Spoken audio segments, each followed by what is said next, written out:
Haji Halim sedang menunjukkan begini cara sayang kepada ibu. Wahai kalian yang tak menghormati ibu, yang menyepelekan ibu, yang merendahkan ibu. Malam ini lihat, beliau tidak ada ceramah, tidak ada tausiah, tapi langsung dibuat begini cara menghormati ibu. Ini sekarang banyak orang tak menghormati ibu. Berapa banyak ibu yang awalnya bantu-bantu, lama-lama jadi pembantu. Dulu dia tidak tarawih, kenapa? Karena kita menangis merengek di rumah. Sekarang di hari tuanya dia tidak tarawih juga. Kenapa? Dia menjaga cucunya. Berapa banyak itu terjadi. Jangan sampai. Dia tidak pernah menolak cucunya, dia sayang. Tapi kita yang berpikir, berapa kali dia tidak jadi sholat duha karena kita kencing di kaitnya. Berapa kali dia tidak tarawih karena kita menangis merengek sampai subuh datang. Berapa kali dia tidak iktikaf karena kita, andai dia masih hidup hari ini, datang, belikan pakaian yang paling dia suka, belikan perhiasan kalau ada. Andai tidak cium tangannya. Tapi yang sudah meninggal dunia, jangan lupa kau doakan, Rabbil firli wali walidayya warhamhuma kama rabbayani shaghira. Berdoa pun kau tak mau, apalagi yang akan kau bawa menghadap Allah SWT. Meregang nyawa dia melahirkan engkau. 9 bulan 10 hari kau menumpang di perutnya. 2 tahun kau menyusu, melahirkan, menetes darahnya dalam badanmu. Andai kau gendong dia dari Palembang, jangan sebut Palembang lah Pak Ustaz, dari Pekanbaru Riau, kau gendong dia sampai ke Makkah, kembali lagi, belum tentu dapat menebus satu teriakannya saat melahirkanmu. Lalu apa yang bisa kau lakukan? Datang seorang ibu pergi ke tempat servis HP. Nak, tolong anak lihatkan HP saya rusak kayaknya. Dia periksa, ini enggak rusak Bu. Terus, memang anak ibu enggak nelpon. Kenapa kau tidak telepon? Datang dia ke rumah anaknya. Nak, ibu enggak ada uang mau buka puasa, bisa minjam 100.000? Apa kata si anak? Sebentar ya Ma, aku tanya istriku dulu. Ini Ustaz dapat dari mana? Ada yang kirim WA, bro. Jadikan ibumu seperti raja, maka rezekimu akan diberikan Allah seperti rezeki raja-raja. Bukan hadis, dapat dari grup WA. Ini ibu minta terus sholat tarawih, tapi sang anak sudah tidak bisa. Aku mau hentikan saja sholat tarawih ini, karena mau buat tenda ini tidak bisa. Tiangnya bambu, sudah bocor. Kita stop saja sholat tarawih bersama ini. Apa kata si ibu? Buatlah sholat tarawih terus, nanti Allah akan berikan engkau gedung yang besar. Dengan gedung besar itu kau akan tetap sholat tarawih. Mana gedung besar itu? Inilah dia gedung besar. Langsung dikabulkan Allah Subhanahu wa ta'ala. Karena setelah Allah langsung orang tua. Wa qadha rabbuka alla ta'budu illa iyyah. Allah sudah wajibkan engkau menyembah Allah. Setelah Allah, wa bil walidaini ihsan. Kedua orang tua. Jangan kau lawan ibumu. Anak-anakku, jangan kau lawan ibumu. Karena kau lawan ibumu, kau tak pernah mencium kebahagiaan. Walaupun hartamu banyak, kau akan berenang dalam air mata penderitaan sampai kematian datang.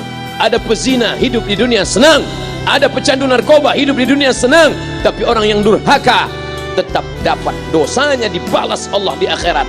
Di dunia juga dapat. Ustaz, kalau di akhirat dapat, di dunia dapat, untuk apa lagi di dunia? Yang di dunia itu DP-nya. Nanti di akhirat akan kau dapatkan cash-nya. Oleh sebab itu jangan main-main dengan ibu. Datang seorang laki-laki, ya Rasulullah, izinkan aku mati syahid. Karena orang yang mati syahid itu tidak akan merasakan sakratul maut illa kal qars, seperti cubitan pada tangan. Izinkan aku mati syahid, karena kalau aku mati syahid tidak akan ada azab kubur. Izinkan aku mati syahid, karena kalau aku mati syahid tidak akan ada hisab, langsung masuk surga. Nabi bertanya, alaka min ummin, ibumu masih hidup? Ibumu ada di rumah? Ya. Ilzam rijlaiha fathammal jannah, urus tapak kakinya, akan kau dapati surga di sana. Tak perlu kau mati syahid, tapak kakinya kau urus, kau dapati surga di sana. Kalau tapak kakinya kau urus dapat surga, apalagi kau urus kepalanya, apalagi kau urus badannya.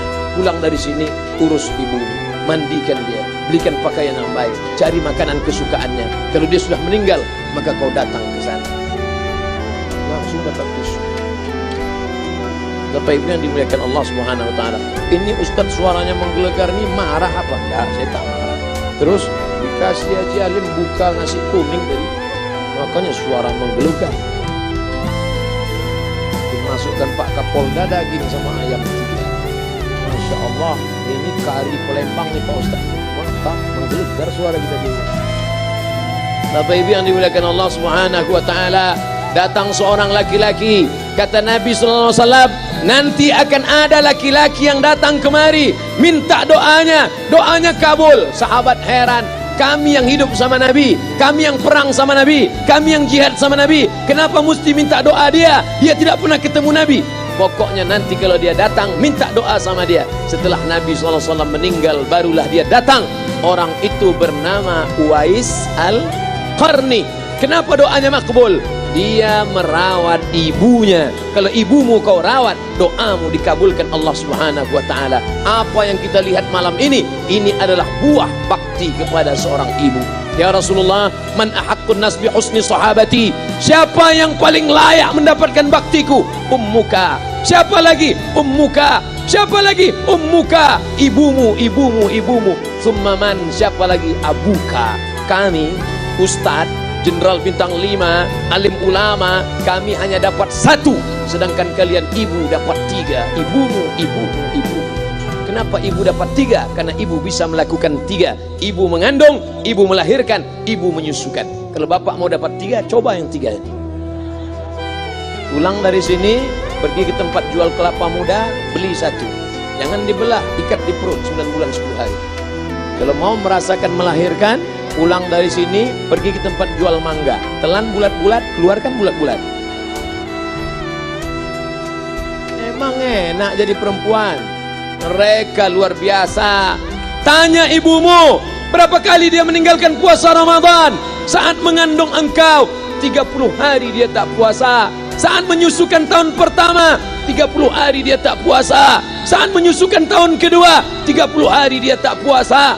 Saat dia mau ganti qadha tahun berikutnya, adik mau menyusu. Hari ini dia belum mengqadha puasanya, dia terhutang di hadapan Allah.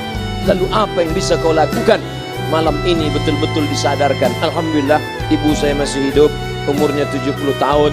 Saya akan pulang dari kajian malam ini. Nampaknya malam ini saya yang ceramah, saya yang tausiah, tapi saya mengambil pelajaran. Pulang dari sini saya akan lebih sayang pada emak saya. Saya lebih cinta kepada ibu saya. Saya malu, saya hanya pandai berceramah, berkata, tapi orang sudah mengamalkannya langsung. Haji Halim membelikan gelang ibunya 2 kali sampai 4 kali setahun.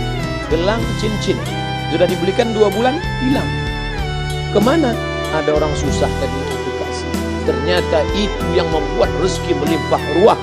Maka rezeki buah yang sudah matang harus kita joloknya dengan apa? Dengan berbakti kepada ibu. Bapak Ibu yang dimuliakan Allah, saudara-saudara yang dimuliakan Allah Subhanahu wa taala. Ibu ini luar biasa. Sampai ibu, Ustaz jangan nunjuk pakai tangan kiri lah. Oke, pakai kanan. Ibu, andai ngomong ibu salah, tetap dikabulkan Allah Subhanahu wa taala. Ada seorang ibu memanggil anaknya, "Ya Juraij, wahai Juraij." Anaknya sedang beribadah. Ibadah pada Allah atau nyambut ucapan ibu? Allah lebih mulia, dia diam. "Ya Juraij," dia tetap diam. "Ya Juraij," dia tetap diam. Dia tidak jawab seruan ibunya. Sampai akhirnya ibunya berkata, apa kata ibunya? "Allahumma la tumithu hatta turihi wujuhal mumisat." Jangan matikan Juraij sebelum matanya melihat wanita, maaf, tunasusila. Jangan matikan Juraij sebelum matanya melihat wanita tunasusila, WTS PSK, orang nakal, orang jahat. Tidak mungkin ahli ibadah matanya melihat orang jahat, tapi takdir berkata lain. Tak lama setelah ucapan sang ibu, ada seorang WTS PSK hamil, tidak diketahui suaminya, ditangkap, ditanya, "Siapa yang menghamilimu?" Apa kata si perempuan? "Yang menghamiliku adalah Juraij." Sampai Juraij ketika difitnah, perempuan wanita susila itu ditanya, "Siapa yang menghamilimu?" Ternyata dia berkata, "Juraij."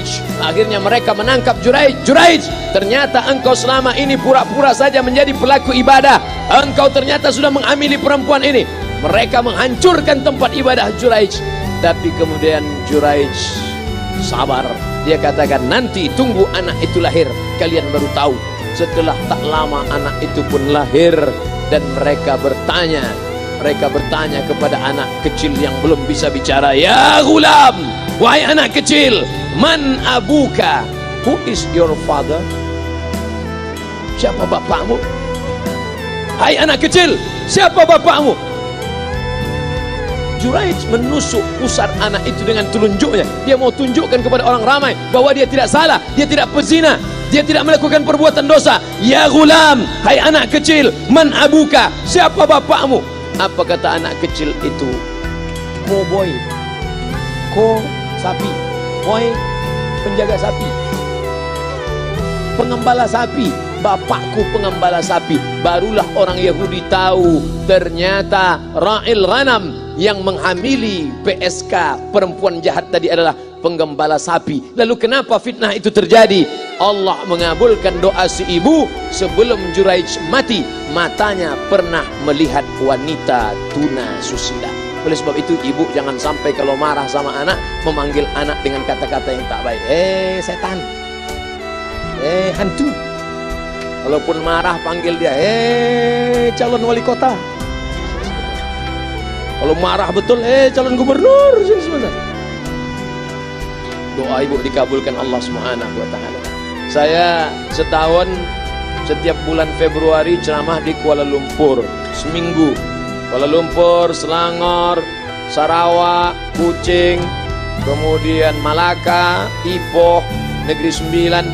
Ketika saya tausiah datang ibu-ibu makcik Malaysia. Assalamualaikum. Waalaikumsalam. Ustaz Somad. Ya. Saya nak jumpa dengan emak Ustaz. Loh, apa jumpa emak saya? Jumpa saya lah. Ustaz pasti dididik oleh seorang ibu. Saya ingin jumpa ibu Ustaz. Saya sangka dia mau jumpa saya. Ternyata ibu di tengah para habaib, diambil diri seorang profesor, dibalik diri seorang gubernur, wali kota, Kapolda. Di dalam diri mereka ini adalah orang-orang luar biasa, tapi dilahirkan oleh perempuan-perempuan yang super luar biasa. Betul? Mereka ini semua dibesarkan perempuan. Makanya ada ungkapan al-jannatu tahta aqdamil ummahat, surga di bawah telapak kaki ibu. Tapi ada yang mengatakan itu dulu Pak Ustaz, sekarang sudah berubah, surga di bawah telapak kaki babysitter. Karena banyak yang menitipkan anaknya kepada penitipan anak. Jangan Bu, walaupun kau wanita karir, tidak seberapa itu. Tidak dapat kau tebus kehilangan masa-masa manja mereka dengan pendidikan. Ini banyak ibu-ibu sekarang sudah tidak lagi mengurus anaknya. Padahal 6 tahun pertama, the golden age, usia emas, ibu harus ikat hubungan emosional dengan anak. 2 tahun pertama, susukan. 2 tahun kedua, lompat-lompat, lari-lari, lucu-lucu. 2 tahun ketiga, mulai menghafal surat-surat pendek. Umur 7 tahun, baru dia sholat. Begitu. Sekarang banyak. 2 tahun pertama, dia titipkan ke Al-Baqarah, sapi betina. 2 tahun kedua, dia titipkan ke PAUD dan BUKUD. 2 tahun ketiga, dia titipkan ke TK. Akhirnya anak putus kontak. Setelah anak remaja, baru ibunya nanya, Ustadz, kenapa anak saya lebih mau curhat sama pacarnya daripada sama saya? Karena anak sudah lost contact, putus hubungan dengan ibu. Itulah yang dulu dikejar dengan wanita karir.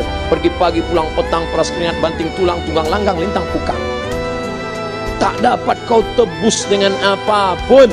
Oleh sebab itu, kalau kau sayang kepada mereka, besarkan mereka. Nanti setelah dia SMP, kau tetap bisa berkarir, tetap bisa apapun. Tapi usia emas ini tetap jaga mereka. Di balik anak-anak yang luar biasa, ada ibu yang luar biasa. Di mana letak ibu luar biasa itu? Inilah dia, ibu-ibu.